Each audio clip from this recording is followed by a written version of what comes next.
The sky was supposed to be blue that day. Saren, a young alien girl from the peaceful world of Kareel, was playing with her schoolmates near the Crystal Gardens when the first blast shook the ground. At first, no one understood what was happening. Birds scattered, the trees bent with the force of the shockwave. Then came the second blast, louder, closer, the air filled with smoke, dust, and fear. People screamed and ran in all directions. The capital city, known for its beauty and peace, was suddenly a battlefield. No warnings, no messages, just fire from the sky. Saren tried to find her mother, but the streets were chaos. Flying vehicles crashed into buildings. Structures collapsed like sand. One moment she was running through the market, and the next the ground cracked beneath her feet. A wall of flame rushed past her. She tripped, hit her head, and the world spun. When she woke up, she was trapped under metal beams and broken stone. Her leg hurt badly. She couldn't move. She was alone. The sounds outside were terrifying. Explosions. Alien voices shouting in a strange tongue. Heavy machines moving across. The city. The enemy was not from any known star system. They wore dark armor and didn't speak. They destroyed everything in their path. Her people, the Kareelians, were not soldiers. They were scholars, artists, builders. They had no real army. And their leaders had already fled, escaping in golden ships while the civilians were left behind. Hours passed. Smoke filled the air. The fire drew closer. Saren's eyes burned. Her small hands clawed at the rubble, but she was too weak. She screamed for help, but no one came. She started to cry, not just from pain, but from fear. Was this the end? Then she heard something strange. Mechanical, but not like the enemy machines. A low hum. A different kind of engine. Shadows moved through the fire and smoke. Saren held her breath. Were they more attackers? And then she saw them. Tall figures in bulky armor, moving fast and low, checking buildings, scanning for life signs. Their armor was dark, but it didn't look like the enemy's. Their weapons were different. Too sleek, efficient. She remembered the stories told in school, the ones the council spread across the galaxy. Humans, bloodthirsty, dangerous, always fighting, always angry. The council had warned everyone about them. Never trust a human. They were banned from most. Galactic trade and politics. Their homeworld was isolated, surrounded by suspicion and fear.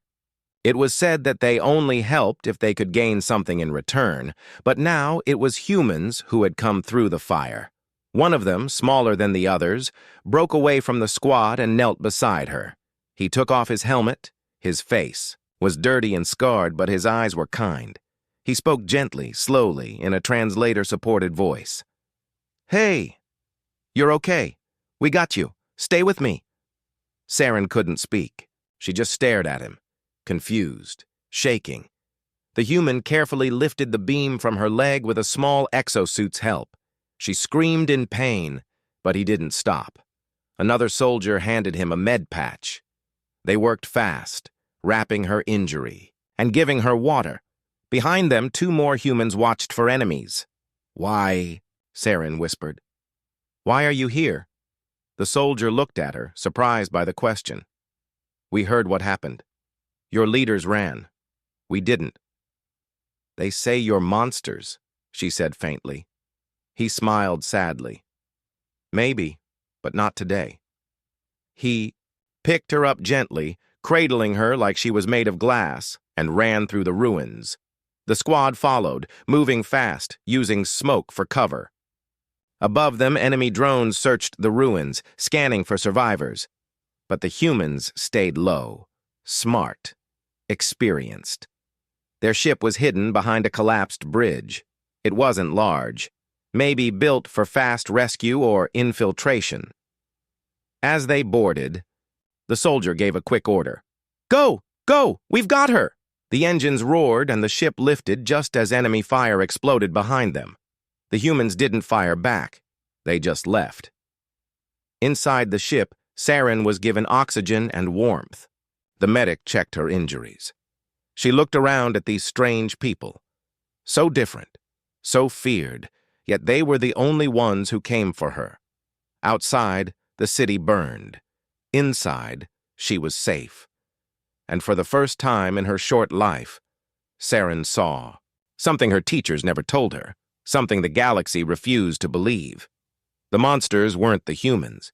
They were the ones who left her behind. Saren sat quietly in the corner of the human ship, wrapped in a heat blanket. The pain in her leg was less now. The humans had given her medicine, food, and clean water. No one shouted at her. No one ignored her cries. Instead, they treated her like someone who mattered. It felt strange. The ship moved fast through Karil's ruined skies. Outside the small window, she could still see the burning capital. Black smoke covered the horizon. She wondered how many more had been left behind like her. The human who rescued her, his name was Mason, sat near the cockpit. He wasn't talking much. His face was hard, focused. Saren overheard him speaking to someone over a private comm channel. "We got the girl, and a few more survivors from Sector 3. We're heading to Extraction Point Charlie." There was silence. Then a rough voice replied, "You weren't authorized to go in." Mason didn't care. "We heard the screams. We went in." That area was marked as high risk. "Tell that to the child with a broken leg," Mason said coldly, and shut the comm. Saren watched him. She had never seen anyone speak that way before. On her planet, orders were never questioned. But these humans, they made their own choices, risked their lives to save strangers. She didn't understand them. Weren't they supposed to be selfish and violent? After a few hours, the ship landed at a small human outpost hidden behind the moon of Karil. It wasn't a big base, just a few tents, some medical stations, and small ships coming and going. Humans moved fast, with purpose. Some wore armor, others lab coats. Saren noticed something strange. No one seemed relaxed, but no one looked afraid either. She was taken to a medic who gave her better treatment. The woman smiled at her kindly. "You're lucky," the medic said. "If those soldiers hadn't gone back in, you wouldn't be here." "Why did they come?" Saren asked. "Why would humans save me?" The medic paused. "Because it was right." That answer didn't make sense to Saren, not after everything she had learned about humans. Her whole life, her people told stories about how dangerous they were. "Keep away from Earth," they said. "Don't trust the war-loving race." But she was alive because of them. Meanwhile, far from Karil, the Galactic Council met in secret. Holograms of alien leaders filled the Grand Chamber. Their voices were filled with worry. "The humans interfered again," a blue-skinned ambassador hissed. "They went into a restricted zone." "They rescued one of ours," said another. "But without permission, it could be a trap." "They always act without following council rules." "Exactly. They're unpredictable, wild." Only one voice defended them, a soft one from a small planet. "But they saved people we left to die." That voice was quickly silenced. Back at the outpost, Saren was allowed to walk with the help of a crutch. She watched the soldiers work. They laughed sometimes. They argued too. But she noticed something new. They cared about each other. When someone got hurt, everyone helped. When someone cried, no one looked away. Mason found her sitting near a crate. He gave her a protein bar. "Eat," he said. "You need strength." "Will I go home?" she asked. He looked away. "Maybe. But your people haven't asked for you yet." That made her heart sink. Had they really left her behind? Later that day, a message came in from the main council station. It wasn't a thank you. It was a warning. To all human units. On Karil, stand down immediately. Your presence in the area violates interstellar law. Leave at once. Mason crushed the message in his fist. "What are they doing?" one soldier asked. "We're saving lives." "They don't care," another replied. "They want control, not rescue." Saren stood silently nearby. She had never felt so alone, and yet so angry. The people she grew up trusting had abandoned her. The ones she feared were the ones saving her. That night, Mason met with his team. There were 5 of them, all tired, all angry. "We either follow council orders and leave these people to die," he said, "or we do what's right and finish the rescue." "Council will blacklist us," one replied. "Maybe even attack us," said another. Mason looked at them. "Then let them. I didn't sign up to follow cowards. I signed up to help." Everyone was quiet. Then they nodded. Saren couldn't believe it. They were risking everything. For her? For people they didn't even know? Before going back to bed, she asked Mason one more question. "Why are you doing this?" He smiled. "Because someone has to be the first to show the truth. Let them call us monsters. We know who we are." Saren didn't have an answer, but in her heart, she felt something she had never felt before when thinking about humans: hope.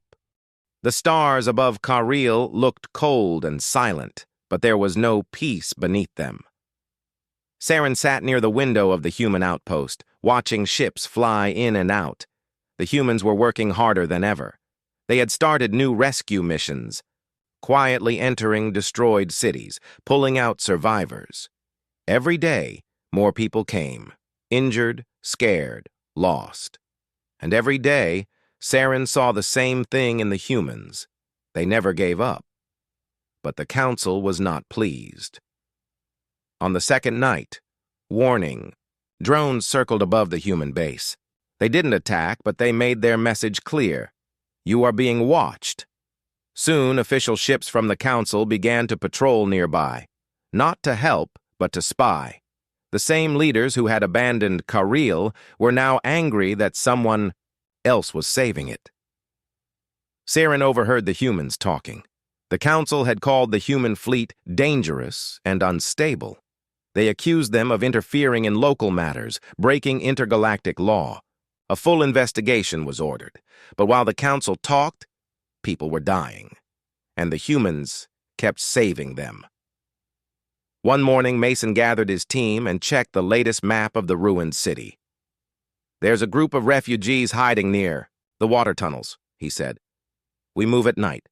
Quiet, fast." His second-in-command, Reyes, looked at him. "Council patrols are increasing. If they catch us, they'll send warnings," Mason said. "But if they open fire, they'll show the galaxy who they really are." Saren wanted to say something. She had seen the kindness in these soldiers. She had felt it herself. But she also saw the pressure on them.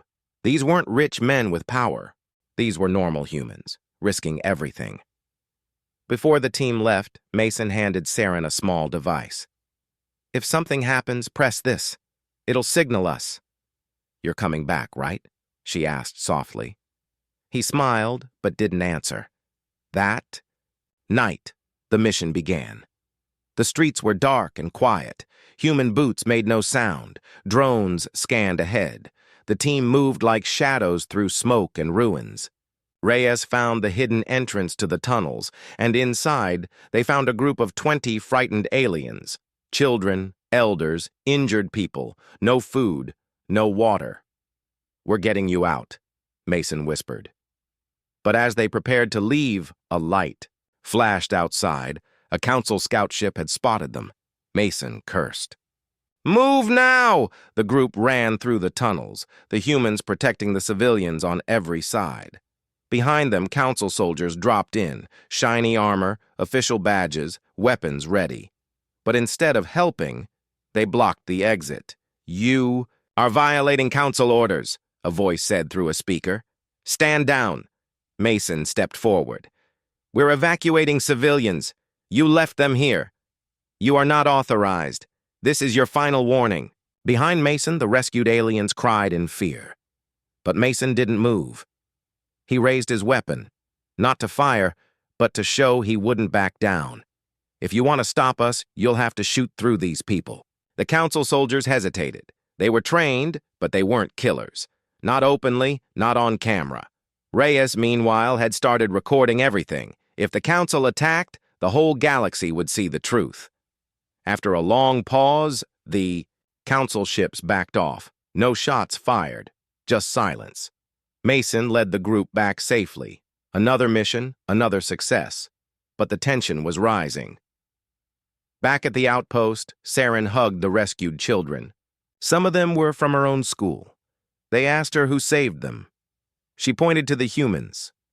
The ones we were told to fear, she said. They're the only ones who came. Later that night, Mason received a secret message. A friend. Inside, the council had warned him. They're coming. They'll declare you rogue and send enforcers. You need to leave now. But Mason refused. We're not running, he said. We're staying until the last person is safe. He looked. At his team, no one stepped back. Not even one. Saren stood quietly in the shadows, listening. That night, for the first time, she recorded her own message and sent it into the galactic net. My name is Saren of Kareel. I was left behind by my people. I was rescued by humans, not for power, not for fame, but because they chose to care. If you think they are monsters, then I was saved by monsters, and I owe them my life. She didn't know who would hear it, but she knew the truth had to be told. As the night grew colder, ships began to appear in the sky. Not enemy ships, not council ships, human ships. More than anyone expected, the fleet was arriving, and everything was about to change. The stars above Kareel were no longer silent. Human ships filled the sky, sleek, powerful, and ready. They didn't come with war cries or loud threats. They came in silence, moving like a shield around the ruined planet. People below watched in shock. Some were afraid. Others felt something strange, something they hadn't felt in a long time. Hope. Saren stood at the edge of the human outpost, staring up at the sky. Dozens of human ships floated above, glowing like silent guardians. Beside her, Mason and his team prepared for the next move. The council had gone quiet. No more warnings, no more orders. Just silence. But silence from the council was never a good thing. Inside the command tent, Reyes showed Mason a report. We intercepted council chatter. They're planning something big. They're not happy we stayed. Mason leaned over the table. Let them come. We'll show them what truth looks like. Meanwhile, Saren's message, her voice, her words, had started to spread. Across planets, in hidden networks, and in small homes where people didn't trust the council anymore, her story was being shared. I was rescued by humans. Not because they had to, but because they chose to. That message reached people who had been silent for years. Small groups of aliens, once scared to speak, now started sharing their own experiences. Stories of how the council ignored suffering, how they silenced truth, and how humans, even in exile, never stopped helping. On a distant space station, council, leaders gathered in secret. Their faces were hard, angry. This cannot continue, growled one ambassador. The humans are spreading lies. No, said another. They are spreading something more dangerous, sympathy.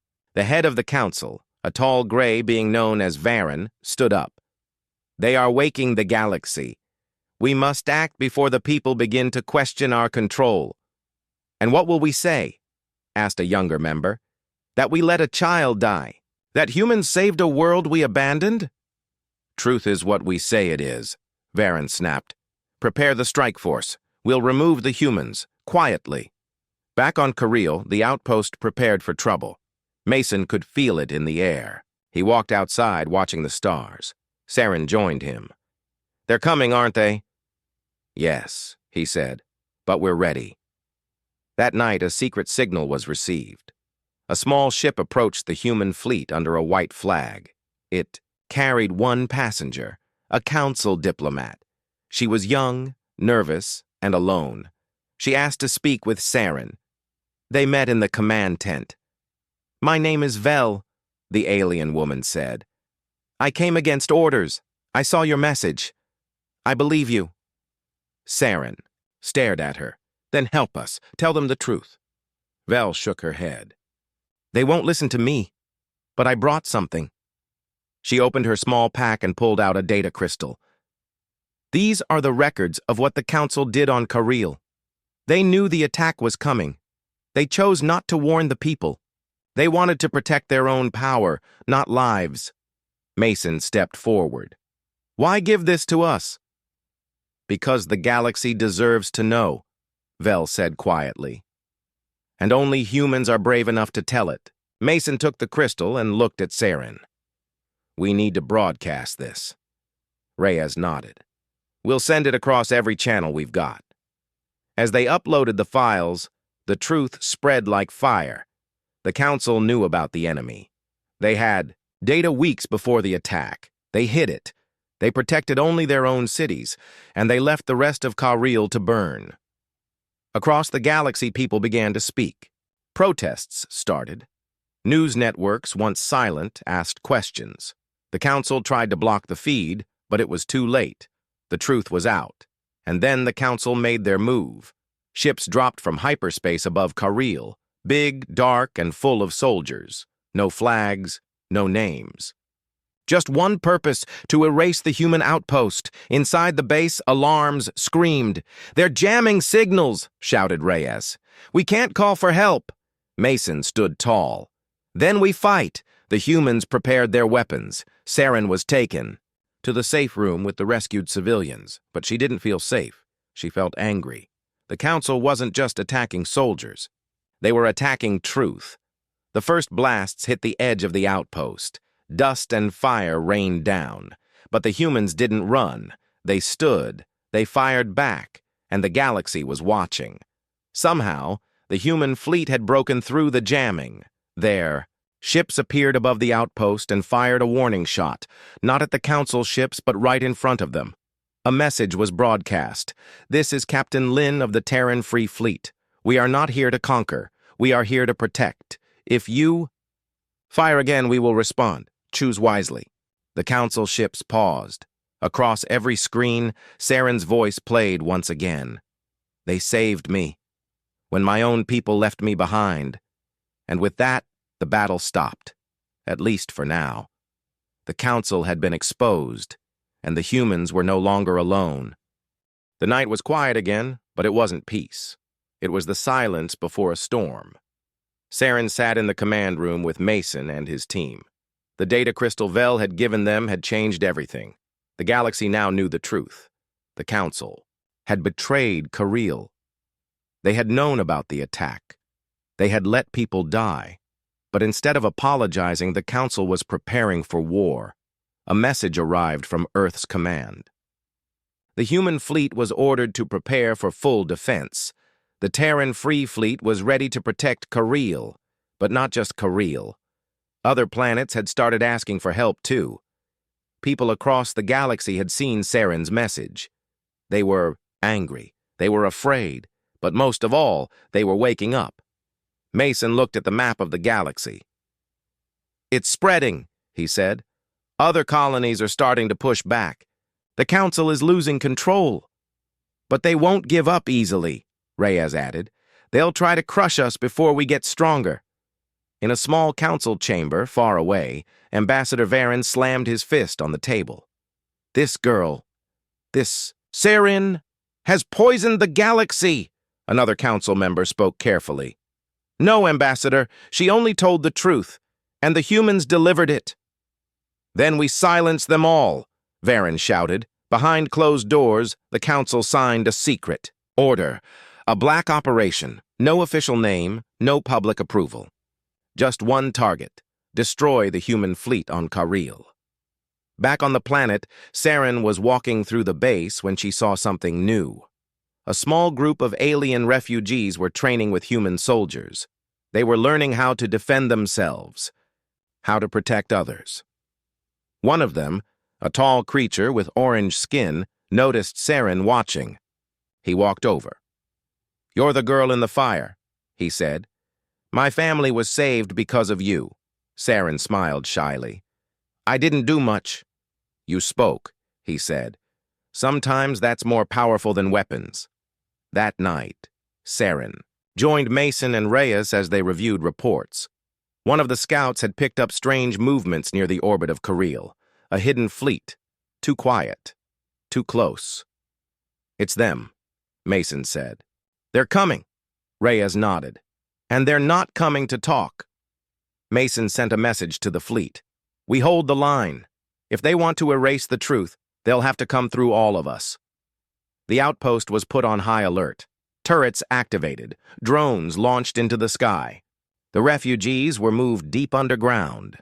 Saren refused to hide. "This is my world, too," she told Mason. "I want to stand with you." Mason looked at her. This small, brave girl who had become a symbol of everything the Council feared. Then, "Stand beside me," he said, and so she did. As dawn broke, the first wave came. Council strike ships screamed down from the sky, firing without warning. Explosions rocked the outpost. Buildings shook. Dust filled the air. But the humans didn't break. They fired back, precise and calm. Ships above Kareel moved into position, forming a barrier between the Council and the planet. Fighters launched. Missiles flew. The sky became fire. On the ground, Mason led his team through smoke and ruin. Every time a wall fell, they built another. Every time a soldier went down, another took their place. The battle lasted for hours. Then, suddenly, it stopped. Not because the Council had won, but because their own soldiers had started surrendering. Council. Troops began dropping their weapons, holding their hands up. Not because they were weak, but because they had seen the truth. They had heard Saren's voice, and they believed her. One of the surrendering officers spoke into a broadcast. "We were told lies. We were ordered to kill those saving lives. I will not follow those orders." That message spread like wildfire. All across the Council fleet, officers began questioning their commands. Some refused to fire, others turned away. The Council's iron grip was breaking. Ambassador Varen, watching from a control room far away, stared in disbelief. "What is happening?" he asked. "You're losing," someone answered. Back on Kareel, the battle was over. The Council ships retreated. The human fleet stood strong, not just as soldiers, but as protectors, as heroes. Saren looked at the sunrise. The sky was still cracked, the land still burned. But something had changed. People were coming together. Walls were falling. Voices were rising. Mason stood beside her, tired but proud. "We didn't just fight a battle," he said. "We started something bigger." Saren nodded. "A fire of truth, and now it's burning across the stars. In the coming days, other planets sent messages to Kareel, offers of help, words of thanks, and promises to stand with humanity. The Council had tried to destroy a voice, but instead, they had created a movement. The galaxy was no longer quiet. After the failed attack on Kareel, something had changed. The truth, once hidden in the dark, was now shining like a star. People were speaking. Protests began on Council worlds. Messages poured in, some angry, some hopeful. But all of them shared one thing. They had seen the humans fight for someone who was not even one of their own. And they had seen a little girl, Saren, tell the truth no one else dared to say. On Kareel, Saren sat in the outpost's communication center. She read message after message, from alien children, from soldiers, from teachers, all saying the same words. "Thank you for being brave." Mason walked in. "We've started something we can't stop." Reyes nodded. "There are protests on 6 major Council planets. People are burning the council flag. Will they listen now? Saren asked. Mason sighed. Some will, but the ones in power won't let go easily. Far away in the heart of the council's capital, Ambassador Varen watched the news. Angry crowds filled the streets. Statues were pulled down, buildings were covered in red paint. Soldiers had stopped firing on protesters. Many had joined them. "This is chaos," he growled. "It's truth," replied one of his aides quietly. Varen's eyes narrowed. "If the people want fire, then we'll give them fire. We will make an example out of Kareel. This time, no mercy." He gave the order. A council superweapon hidden in deep space was aimed at Kareel. It had no name. It didn't need one. It had only one purpose: erase everything. Meanwhile, the human fleet above Kareel received strange signals. Static, broken messages. Something big was coming, but no one knew what. Captain Lin of the Terran Free Fleet ordered full scan. "We're not waiting this time." Deep in space, they found it. The superweapon. Too far to reach quickly. Too close to ignore. Mason was called into the fleet's command room. The image of the weapon floated in the air. "We can't stop it alone," Captain Lin said. "Not in time." Reyes stepped forward. "Then we don't fight alone." Mason nodded. "Let's ask the galaxy for help." And so, for the first time in history, a human voice went out not as a warning, but as a call. A broadcast was sent across every system, every colony, every moon. It wasn't just a military alert. It was a message from Saren. She stood in front of the camera, small but strong. "My name is Saren. I come from Kareel. The council left us to die. But the humans came. They saved me. Not because I am human, but because I needed help. Now they want to erase us again, but I believe you won't let them." She looked into the camera. Her voice didn't shake. "Fight with us. Not for war, for truth. For each other." The message ended. Silence followed. For a few moments, no one answered. Then, one by one, the responses came. A fleet of independent traders offered ships. A rebel group from a council world sent weapons. A group of former council soldiers sent coordinates. To weak spots in the superweapon shield, even planets once silent now raised their flags, not for the council, but for freedom. The human command center lit up with lights from across the galaxy. "We have allies," Captain Lin said, amazed. "They were just waiting," Mason whispered. "Waiting for someone to speak first." Together, they made a plan. The human fleet would stall the weapon. The new allies would strike from different angles. Time was short. Saren watched the sky again. "Do you think we'll win?" she asked Mason.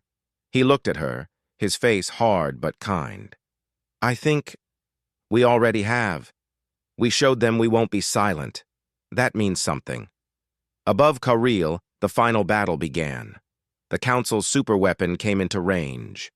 It started charging, silent, massive, deadly. The Terran fleet moved fast. Ships flew in tight formation, missiles launched, lasers fired, but it wasn't enough. Then, the galaxy arrived. Ships of every shape and size dropped out of hyperspace. Fighters, cruisers, even old cargo ships converted into gunships. Some had old flags, some had none, but all of them fought side by side. A huge explosion rocked the weapon. One of its shields failed. Another ship followed. Then another. Inside the weapon, council officers panicked. "They're everywhere. They're not supposed to work together." Outside, the galaxy was doing just that. For the first time in history, beings of every kind fought as one, not for power, but for a little girl who spoke the truth, for a race that had once been feared, and for a future no longer ruled by fear. The stars were on fire. Above Kareel, the sky was filled with ships, fighting, burning, moving together like waves. The Council's superweapon shook under the pressure of 100 attacks. It had never been touched before. It was made to destroy planets, not to defend itself. But today, it was not facing one enemy. It was facing a galaxy. Saren watched from the base as the battle continued. Her hands trembled, but her eyes were calm. She had already done the most important thing. She had spoken. And now, the universe had answered. In the command ship, Mason gave rapid orders. Strike again at the power core. Reyes, lead the second wing. Don't let them regroup. Reyes's voice came through the radio. Copy that. We're not giving them a second chance. All around them, alien voices filled the comm channels. Some were hard to understand. Some were just noise, but every voice meant one thing. They were not alone anymore. Inside the Council's weapon, fear spread fast. Officers shouted, systems failed. The power core was unstable. We need to fire now, one shouted, even if it's not ready. Ambassador Varen appeared on a large screen. His voice was cold. Fire at Kariel! End this rebellion! Erase the symbol! The main gun began to charge. Back on the surface, alarms screamed. Mason's voice echoed through the outpost. Everyone, brace for impact! They're going to... Fire. Saren stood on the roof, staring at the glowing sky. She whispered a quiet word. Please.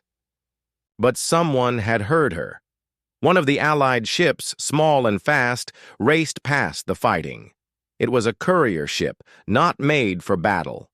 But inside, a pilot from a distant moon pushed his engine past its limits. He had no weapons, but he had one. Shot. He aimed directly at the weapon's charging core, and he crashed straight into it. A flash of light, a soundless boom, then silence. For one long moment, everything stopped. Then the sky lit up, not with death, but with victory. The Council's weapon exploded into 1,000 pieces. Fire scattered across space. The battlefield went quiet, and then cheers from every ship, every radio, every voice. Kariel was safe. The girl in the fire had not only survived, she had changed everything. Mason looked at the screen, then turned to his team. It's over, he said quietly. They can't stop us now. Reyes smiled.